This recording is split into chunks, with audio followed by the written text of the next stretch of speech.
سيد الرسل وخاتم الأنبياء أما بعد فأعوذ بالله من الشيطان الرجيم بسم الله الرحمن الرحيم قال الله تبارك وتعالى في القرآن المجيد والفرقان الحميد أم تريدون أن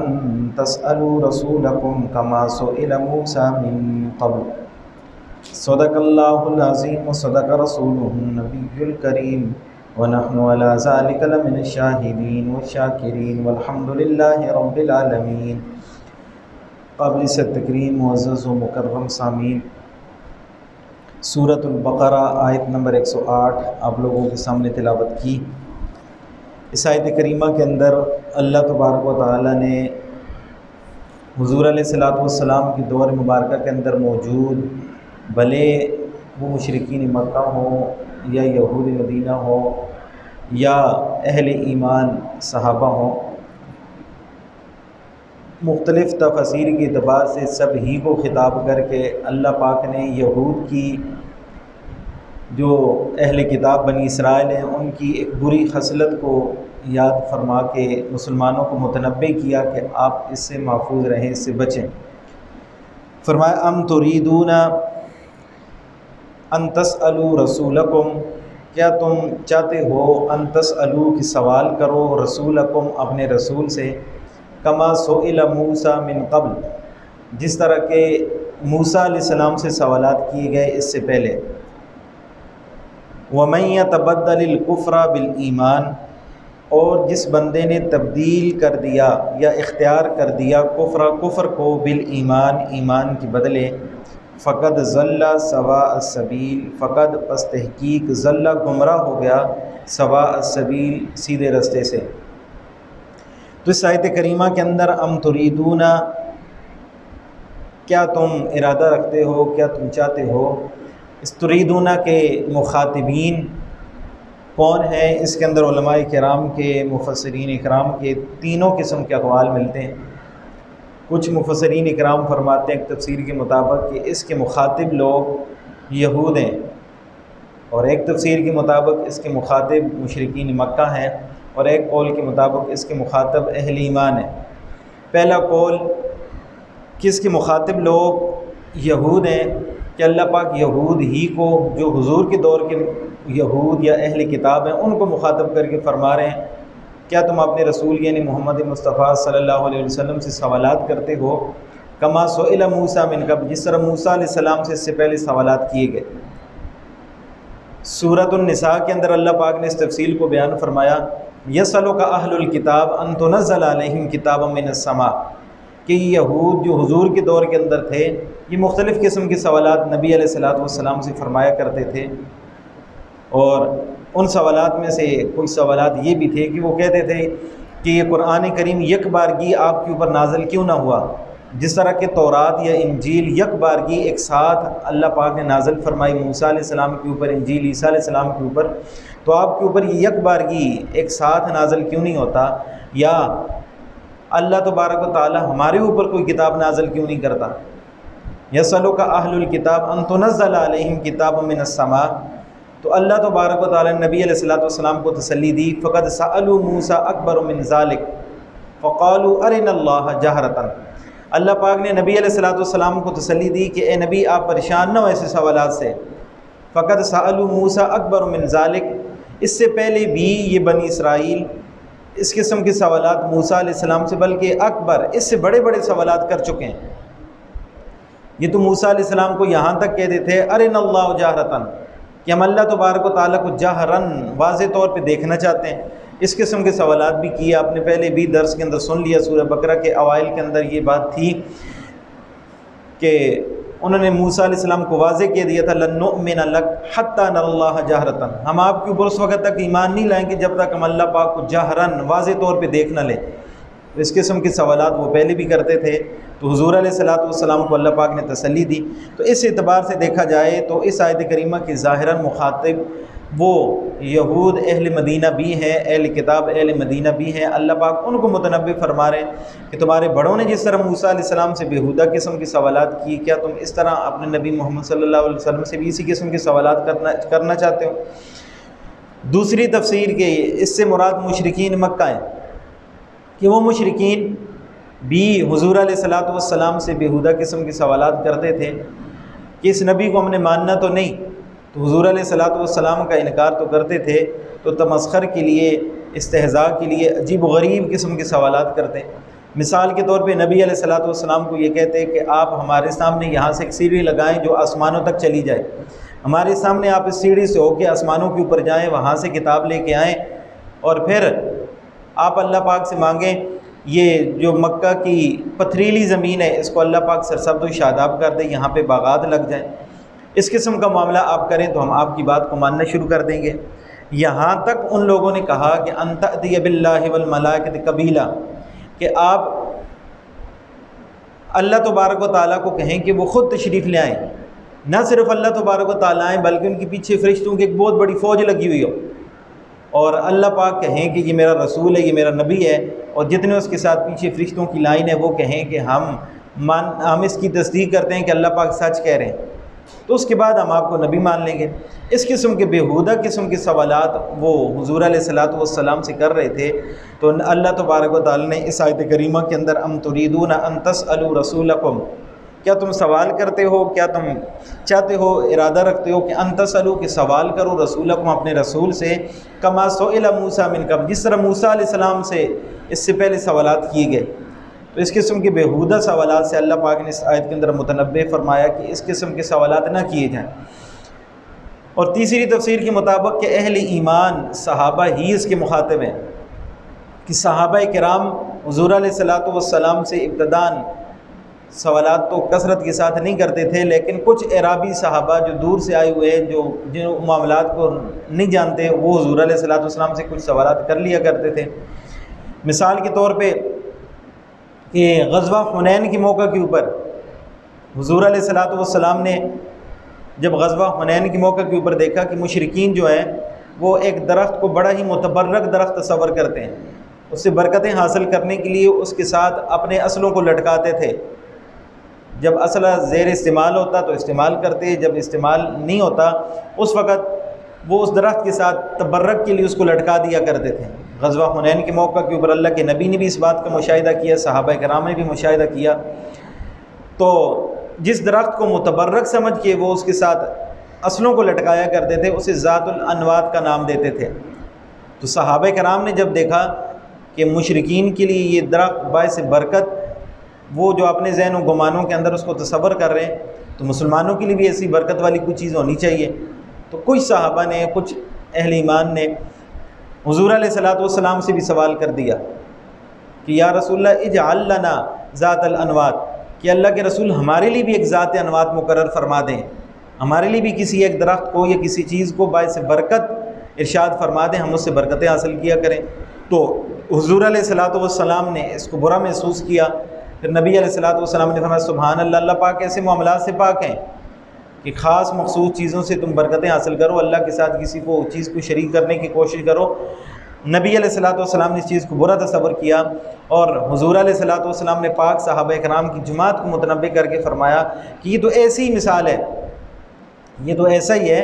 جس طرح یہودی جب بنی اسرائیل والے فرعون کی فرعونیت سے اللہ پاک نے ان کو نجات عطا فرما دی، بحیرہ کلثم کو جب وہ عبور کر کے آئے، جس سمندر نے ان کے لیے راستے بنائے تھے، اس سمندر کو، اس بحیرہ کلثم کو جب وہ عبور کر کے چلے گئے تو سامنے ایک بستی تھی، اس بستی کے اندر کچھ لوگ اپنے بتوں کے سامنے جھکے ہوئے تھے، یا کفون علی اصنام لہم، وہ اپنے بتوں کے اوپر جھکے ہوئے تھے، ان کی عبادات کر رہے تھے۔ تو موسیٰ علیہ السلام کے ساتھ جو بنی اسرائیلی بحیرہ کلثم سے تشریف لائے تھے، انہوں نے جب اس معاملے کو دیکھا تو موسیٰ علیہ السلام سے کہنے لگے کہ یا موسیٰ اجعل لنا الہا کما لہم آلہہ، کہ موسیٰ جس طرح ان کا الہ ان کی آنکھوں کے سامنے ہے، اس کے سامنے یہ جھک رہے ہیں، الہا کما لہم آلہہ، اسی طرح کا ایک الہ ہمارے لیے بھی آپ مقرر کر دیں، ہم بھی دیکھ کے تسلی حاصل کر لیا کریں، ہم بھی اس کے سامنے جھکا کریں۔ تو موسیٰ علیہ السلام بھی ان کے اوپر غصے ہوئے۔ موسیٰ علیہ السلام نے فرمایا کہ اللہ تبارک و تعالیٰ نے تمہیں اتنی بڑی فرعون کی فرعونیت سے، اتنے بڑے ظلم سے اللہ پاک نے نجات عطا فرمائی ہے اور تمہیں آزاد مقرر فرمایا، اور پھر تم گناہ کے اندر، شرک کے اندر ڈوبنا چاہتے ہو۔ تو حضور علیہ الصلوۃ والسلام نے ان صحابہ سے فرمایا تمہاری مثال تو پھر ان جیسی ہے، کہ جس طرح انہوں نے بتوں کے سامنے جھکنے والوں کے معاملے کو دیکھ کے اپنے نبی سے یہ درخواست کر دی تھی کہ ہمارے لیے بھی ایسا اعلان مقرر کر دیں، تو آپ نے بھی مشرکین کی ذات الانوات کو دیکھ کے آپ نے ذات انوات کا مطالبہ کر دیا، تو حضور علیہ الصلوۃ والسلام نے اس چیز کو برا تصور کیا۔ تو اس لیے کچھ مفسرین کرام فرماتے ہیں کہ اہل ایمان کو بھی اس آیت کریمہ کے اندر متنبہ کیا گیا کہ ام تریدون ان تسألوا رسولکم کما سئل موسیٰ من قبل، کیا تم ارادہ رکھتے ہو کہ اپنے رسول سے اس قسم کے سوالات کرو جس طرح موسیٰ علیہ السلام سے اس سے پہلے سوالات کیے گئے؟ لیکن اس کا مطلب ہرگز یہ نہیں کہ یہ جو صحابہ کرام کی جماعت تھی وہ بھی اس قسم کے بیہودہ سوالات کثرت کے ساتھ کیا کرتے، ایسی بات نہیں تھی۔ صحابہ کرام کی جماعت نبی علیہ الصلوۃ والسلام سے سوالات کے معاملے کے اندر بڑی محتاط زندگی گزارتے تھے۔ حضرت ابن عباس رضی اللہ عنہ کی روایت ہے، وہ خود فرماتے ہیں کہ میں نے صحابہ نبی علیہ الصلوۃ والسلام کے پاک صحابہ جیسی جماعت کہیں نہیں دیکھی جو حضور علیہ الصلوۃ والسلام سے سوالات کے معاملے کے اندر بھی بہت زیادہ احتیاط فرماتے تھے۔ صحابہ کی یہ خواہش ہوا کرتی تھی کہ ہم کوئی اس قسم کا سوال نہ کریں۔ جو شریعت کے اندر منافی سوالات تھے وہ یہ والے تھے کہ کسی چیز کی حلال یا حرام کا حکم اللہ پاک نے واضح نہیں فرمایا، تو وہ اس کا مطلب ہے وہ چیز آپ کے لیے حلال ہے، لیکن اس کے اوپر سوال کر دیا جائے کہ یہ چیز ہمارے لیے حلال ہے یا حرام ہے، تو اس کے اوپر نبی نے کہہ دیا حرام ہے تو پھر وہ حلال چیز بھی حرام ہو جائے گی۔ تو مسلمانوں کے اوپر سختی والے معاملات آ سکتے تھے، وہی والا دور تھا، اس لیے ایسے بیہودہ سوالات سے اللہ تبارک و تعالیٰ نے منع فرمایا، اور صحابہ کرام کی جماعت نے بہت محتاط طریقے کے ساتھ اپنا وقت گزارا، اور ان کی خواہش ہوتی تھی کہ باہر سے کوئی اعرابی آئیں، دور علاقے سے آئیں، وہ حضور علیہ الصلوۃ والسلام سے سوالات پوچھیں، انہیں کے اندر ہماری منشا ہماری مراد بھی حل ہو جائے، ہمیں نبی علیہ الصلوۃ والسلام سے سوالات نہ کرنے پڑیں۔ اس لیے قرآن کریم کے اندر ٹوٹل 12 سوالات صحابہ کرام کے موجود ہیں، جو اللہ پاک نے سوال بھی ان کا بیان کیا اور اس کا مفصل جواب بھی دیا۔ یسألونک عن المحیض، یسألونک عن الخمر، یسألونک عن الیتامى وغیرہ، کہ حیض کے بارے میں، خمر شراب کے بارے میں، یتیموں وغیرہ کے بارے میں حضور علیہ الصلوۃ والسلام سے صحابہ نے سوالات کیے، اللہ پاک نے وہ سوال بھی قرآن کے اندر بیان کیے، پھر ان کا جواب بھی اللہ پاک نے دے دیا۔ لیکن اس آیت کریمہ کے مخاطب تینوں قسم کے لوگ ہو سکتے ہیں، کہ حضور علیہ الصلوۃ والسلام سے بیہودہ قسم کے سوالات یا ایسے سوالات جو کسی چیز کو حرام کرنے، جس سوال کی وجہ سے کوئی چیز کی حرمت کا حکم اللہ پاک نازل فرما دیں، ایسے سوالات سے اللہ پاک نے منع فرمایا۔ فرمایا ام تریدون ان تسألوا رسولکم، کیا تم ارادہ رکھتے ہو کہ ان تسألوا کہ سوال کرو رسولکم اپنے رسول سے، کما سئل موسیٰ من قبل، جس طرح کہ موسیٰ علیہ السلام سے اس سے پہلے سوالات کیے گئے۔ وَمَن يَتَبَدَّلِ الْكُفْرَ بِالْإِيمَانِ، اور جس بندے نے اختیار کر لیا کفر کو بالایمان، ایمان کے بدلے، فقد ضل سواء السبیل، پس تحقیق وہ گمراہ ہو گیا سواء السبیل، سیدھے راستے سے۔ اب مسلمان جو سوالات کرتے تھے بسا اوقات وہ یہود جو اہل کتاب تھے ان کے پروپیگنڈے کا شکار بھی ہو جاتے تھے، کہ وہ یہود وہ مشرکین پروپیگنڈا کیا کرتے تھے، عجیب و غریب قسم کے اشکالات مسلمانوں کے دماغ کے اندر بٹھانے کی کوشش کرتے تھے کہ اس قسم کے سوالات آپ اللہ کے نبی سے جا کے کریں۔ تو ظاہر بات ہے جب ایسا پروپیگنڈا کیا جائے، ذہنوں کے اندر ایسی بات بٹھائی جائے، تو بندے کے دل کے اندر یا دماغ کے اندر کوئی اشکال تو پیدا ہو جاتے ہیں، تو پھر وہ اس قسم کے سوالات کر دیتے تھے حضور علیہ الصلوۃ والسلام سے بسا اوقات۔ تو یہ بھی ایک یہود کی ایک سازش تھی اس دور کے اندر، تو اللہ تبارک و تعالیٰ نے ان کی اس سازش کو بے نقاب کی اس آیت کے اندر فرمایا ود کثیرن، بہت، ودہ کہتے ہیں تمنا کرتے ہیں، چاہتے ہیں، کثیرن بہت سارے، من اہل الکتاب اہل کتاب میں سے، کیا چاہتے ہیں؟ لو یردونکم، کہ لوٹا دیں تم کو، من بعد ایمانکم، تمہارے ایمان لانے کے بعد، کس طرف لوٹا دیں؟ کفارا، کفر کی طرف، کہ ان یہود کی، ان اہل کتاب کی یہ خواہش تھی کہ وہ اہل ایمان صحابہ کرام کو دوبارہ کفر کی طرف لوٹا دیں۔ اور ان کی یہ خواہش کیوں تھی؟ حسدا من عند انفسہم، ان کی نفسوں کے اندر حسد تھا، حسدا من عند انفسہم، ان کی نفسوں کے اندر حسد موجود تھا، کینہ تھا، وہ جانتے تھے کہ نبی برحق ہے، لیکن اس کے باوجود صرف اور صرف یہ بات تھی کہ حضور علیہ الصلوۃ والسلام بنی اسماعیل کے اندر کیوں تشریف فرما ہو گئے، نبی آخر الزمان تو بنی اسرائیل ہی کے اندر آنا چاہیے تھا۔ صرف اور صرف یہ حسد تھا، اس حسد کی بنیاد پہ وہ چاہتے تھے کہ اہل ایمان بھی کفر کی طرف دوبارہ پلٹ کے آ جائیں، ایمان کے اندر کوئی نہ رہے۔ جب ایمان والوں کو وہ خیر و برکات نصیب ہوتی ہیں تو یہ اندر سے کڑتے تھے۔ حسد کہا جاتا ہے کہ دل کی جلن کو، ایسی جلن جو بندہ کسی دوسرے کے پاس کسی نعمت کو دیکھ لے تو اس کے دل کے اندر ایک جلن پیدا ہو، کڑن پیدا ہو کہ یہ نعمت اس کے پاس کیوں آئی ہے، یہ نعمت اس کے پاس کیوں آئی ہے۔ یہ بھی حسد کے ایک درجہ ہے پھر اس سے بڑھ کے درجہ یہ ہے کہ یہ نعمت اس سے چھن جائے اور میرے پاس آ جائے، یہ بھی حسد کا اس سے اوپر والا درجہ ہے۔ پھر اس سے بھی اوپر والا ایک درجہ ہے کہ انسان یہ تصور کرنا شروع کر دے کہ یہ نعمت اگر میرے پاس نہیں آتی تو نہ آئے، لیکن اس کے پاس بھی نہ رہے، اس سے بھی چھن جائے۔ یہ حسد کا سب سے غلیظ ترین درجہ ہے۔ تو یہ حسد کے درجات کے اندر سب سے غلیظ درجے کے اوپر یہ تھے، وہ سمجھتے تھے کہ اب مسلمانوں کو خیر مل چکی ہے، وہ بلائی مل چکی ہے، تو اب یہ بلائی ان سے چھن جائے،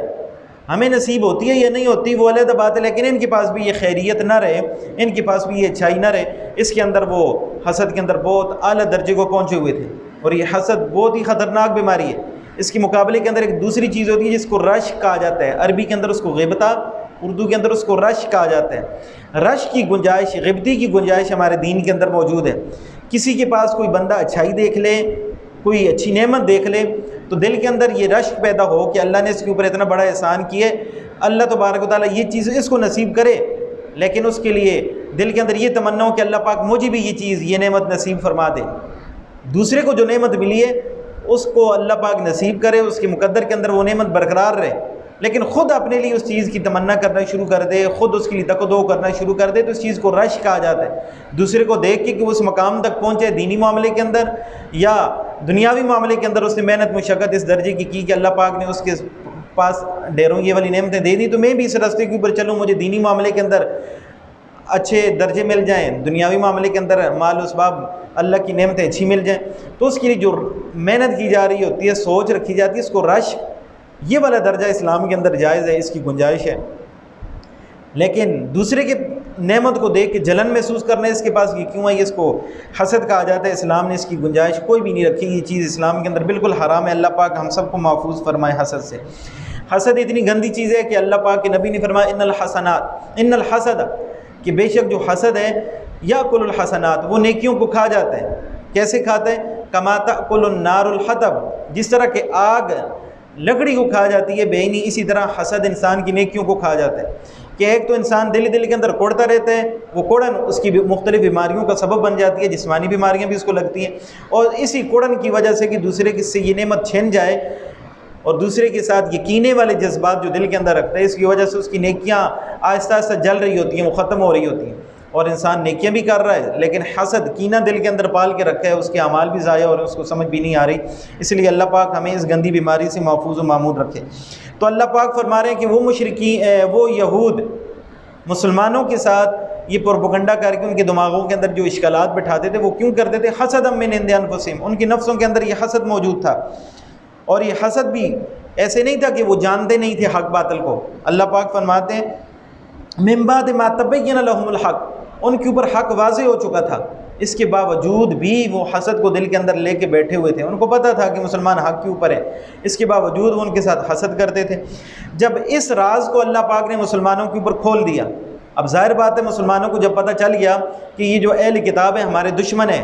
ہمارے ساتھ یوں حسد کا معاملہ رکھتے ہیں، تو ان کے ساتھ کینہ اور ان کے مقابلے ان سے بدلہ لینے کا جذبہ تو ہر بندے کے دل کے اندر پیدا ہو ہی جاتا ہے۔ جب رب ذوالجلال کی وجہ سے ایک معاملہ بالکل آشکارا ہو جائے، واضح ہو جائے کہ واقعتاً یہ یہود آپ کے بہت بڑے دشمن ہیں، تو جب مسلمانوں کے اوپر یہ بات واضح ہوئی تو پھر انتقام کا ایک جذبہ مسلمانوں کے دل کے اندر پیدا ہو گیا۔ لیکن اس وقت تک اللہ پاک نے جہاد اور قتال فی سبیل اللہ کو حکم نہیں دیا تھا۔ اس وقت اللہ پاک نے فرمایا، اللہ تبارک و تعالیٰ نے فرمایا کہ فافو، ان کو معاف کر دو، ان کے دلوں کے اندر جو حسد ہے اس کو فافو، اس کو معاف کر دو، وصفحو، اور ان کے ساتھ درگزر کا معاملہ رکھو، حتی یاتی اللہ بامرہ، یہاں تک کہ اللہ تبارک و تعالیٰ کا واضح امر نہ آ جائے، واضح حکم نہ آ جائے۔ پھر تاریخ ہم لوگوں کو بتلاتی ہے کہ صحابہ کرام نے اس وقت باوجود جاننے کے کہ ان کے دلوں کے اندر حسد موجود ہے، باوجود جاننے کے کہ یہ لوگ ہمارے مذہبی دشمن ہیں، لیکن پھر بھی نبی علیہ الصلوۃ والسلام نے ان کے ساتھ اس وقت کے معاملات کو برقرار رکھا، تو وہ برقرار رہے۔ صحابہ نے جاننے کے باوجود ان کے لیے کوئی کینہ اپنے دلوں کے اندر نہیں رکھا، جو مذاکرات، جو صلح کی صورتیں ان کے ساتھ تھیں وہ برقرار تھیں۔ لیکن جب اللہ کی طرف سے قتال فی سبیل اللہ کا حکم آ گیا تو پھر اس کے بعد تاریخ ہم لوگوں کو بتلاتی ہے کہ نہ صرف مدینہ منورہ سے بلکہ اہل عرب سے اللہ تبارک و تعالیٰ نے ان صحابہ کرام کے ذریعے یہود و نصارہ کو پاک فرما دیا، کہ یہود نصارہ نہ صرف مدینہ سے نکلے بلکہ عرب پورے سے اللہ پاک نے ان کو پاک کر دیا، ان سے پاک اللہ پاک نے عرب کو کر دیا۔ تو یوں جب تک اللہ کا حکم تھا کہ ان کو معاف کرتے رہو اس وقت تک وہ معاف کرتے رہے، جب اللہ کا حکم ان کے ساتھ قتال کا آ گیا تو ان صحابہ کرام نے ان کے ساتھ جنگیں بھی کی، قتال بھی کیا، اللہ پاک نے ان کو کامیابیاں نصیب فرمائیں۔ تو اللہ پاک فرما رہے ہیں ان اللہ علی کل شیء قدیر، بے شک اللہ تبارک و تعالیٰ ہر چیز کے اوپر قادر ہیں۔ اس کے بعد اللہ پاک نے دو کام کرنے کے صحابہ کو حکم دیا، اقیموا الصلاۃ، نماز قائم کرو، وآتوا الزکاۃ، اور زکوٰۃ ادا کرو۔ یہ دو عبادات ہیں، ایک کا تعلق بدن کے ساتھ ہے، ایک کا تعلق مال کے ساتھ ہے۔ تو بدنی عبادات میں جو ساری کی ساری عبادات کی سردار ہے وہ نماز ہے، اور مالی عبادات کے اندر جو ساری کی ساری عبادات کی سردار ہے وہ زکوٰۃ ہے۔ تو اللہ تبارک و تعالیٰ نے بدن اور مال دونوں کی جو سب سے سردار عبادات تھیں ان کا ذکر فرما کے ان کی ذیل کے اندر جتنی بھی عبادات آتی ہیں ان کو ضمناً بیان فرما دیا۔ گویا اللہ پاک مسلمانوں کو یہ فرما رہے ہیں کہ ان کی حسد کی طرف متوجہ نہ ہو، بلکہ اقیموا الصلاۃ، نماز کو قائم کرتے رہیں، وآتوا الزکاۃ، زکوٰۃ ادا کرتے رہیں، اللہ تبارک و تعالیٰ کے احکامات کو پورا کرتے رہیں، اور جو کچھ تم کر رہے ہو وما تقدموا، اور جو کچھ تم نے مقدم کیا آگے بھیجا، لانفسکم، تمہارے نفسوں نے، من خیر، بلائی میں سے، تو تجدوہ عند اللہ، اس کو تم اللہ تبارک و تعالیٰ کے پاس پا لو گے۔ قرآن کے اندر موجود ہے ومن یعمل مثقال ذرۃ خیر یرہ، کہ انسان ذرے کے برابر نیکی کرے گا، روز قیامت اس کو جان لے گا کہ میں نے یہ نیکی کی تھی۔ ومن یعمل مثقال ذرۃ شر یرہ، کسی ذرے کے برابر شر کرے گا، گناہ کرے گا، روز قیامت اس کے اوپر وہ گناہ کھولے گا کہ ہاں میں نے یہ جرم کیا تھا، یہ گناہ کیا تھا۔ تو اللہ پاک وہی والی بات یہاں پہ بھی بیان فرما رہے ہیں کہ جو کچھ تمہارے نفسوں نے خیر میں سے آگے بھیجا